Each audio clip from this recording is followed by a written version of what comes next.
I go that side, yeah. Like Anton Deck.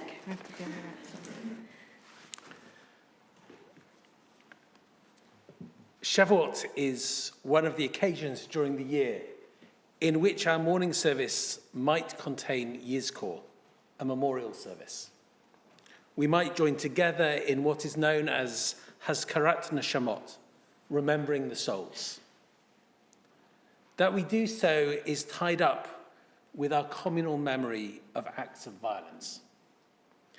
The exact history of Yizkor is complicated. Though there are ancient traditions of praying for the dead, the first evidence of a formal communal ritual is in the Rhineland in the shadow of the Crusades. There we come across a prayer, sometimes still found in Orthodox liturgy, known as Av HaRachamim, a brutal and unpleasant prayer demanding divine retribution on behalf of the holy communities that gave their lives. Around the same time, there is evidence of a communal liturgical memorial being introduced into the Torah service on Yom Kippur morning. By the late Middle Ages, this practice of Yizkor in Eastern Europe had extended to the 3 pilgrim festivals, including Shavuot, as if to mourn once a year was insufficient in the shadow of pogroms and massacres. The need for communal mourning was too great. And then we came along. Early German and American progressive Jews added scriptural verses and moved Yizkor from being a part of the Torah service to a distinct service with an identity of its own. As migrant communities separated from the place of their mourning, they needed greater opportunities to connect at distance. So Yizkor ties us directly into the history of communal mourning of our people, the ritual response of a people to the experience of loss and of violence. And that's reflected in the liturgy of Yizkor too. Among the liturgical options open to us is an Ashkenazi memorial prayer known as El Malei Rachamim. It's the heart of the Yizkor service in the UK Reform liturgy, a plea that the souls of the departed be granted perfect rest. And every time we sing El Malei Rachamim, we place ourselves again into the Jewish experience of loss and of suffering, especially at this time of year.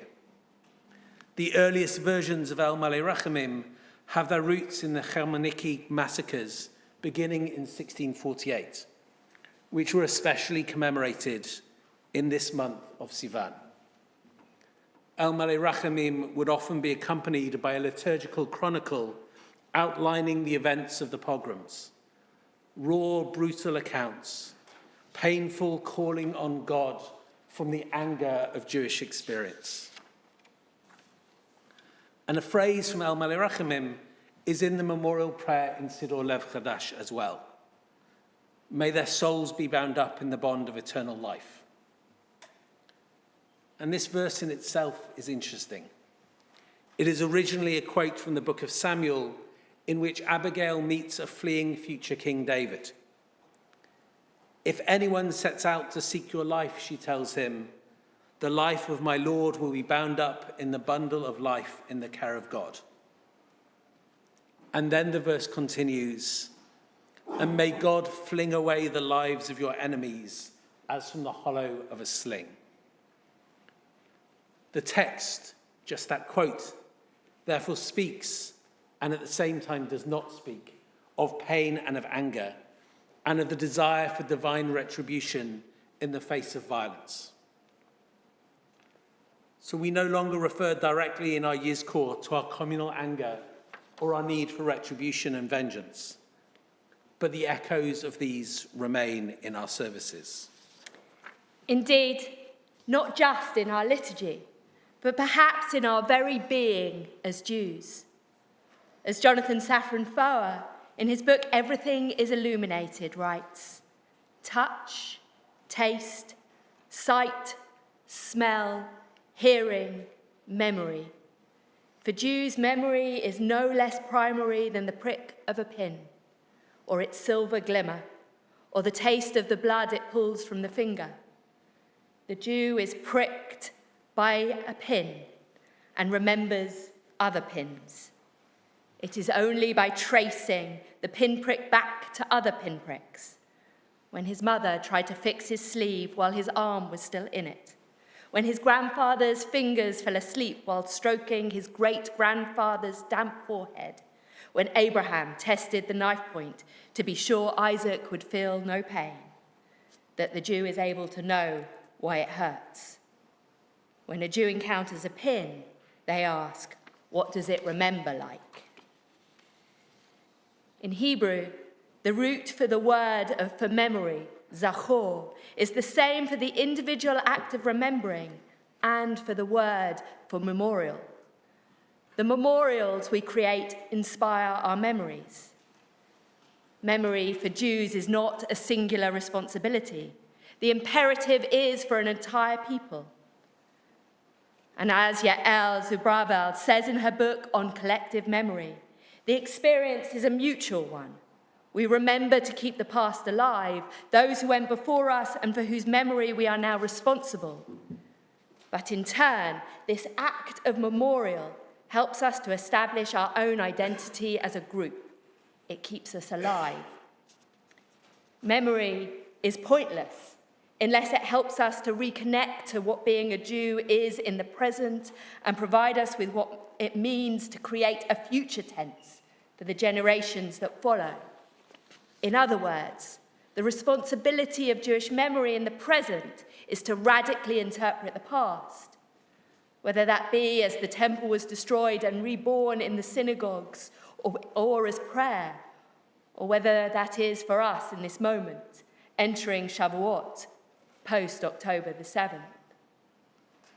As Israel Mattock, the first rabbi of the liberal movement, so eloquently said, if Judaism is to exercise an influence in the world, it must be something more than tradition, which Jews like to maintain for their own satisfaction.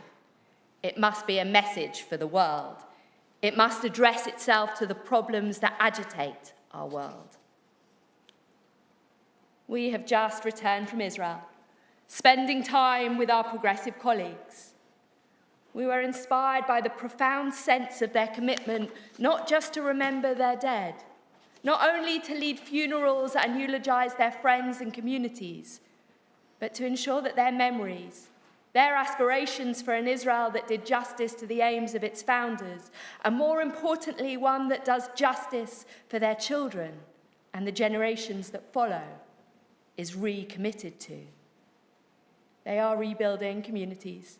They are actively and passionately seeking peace and reconciliation.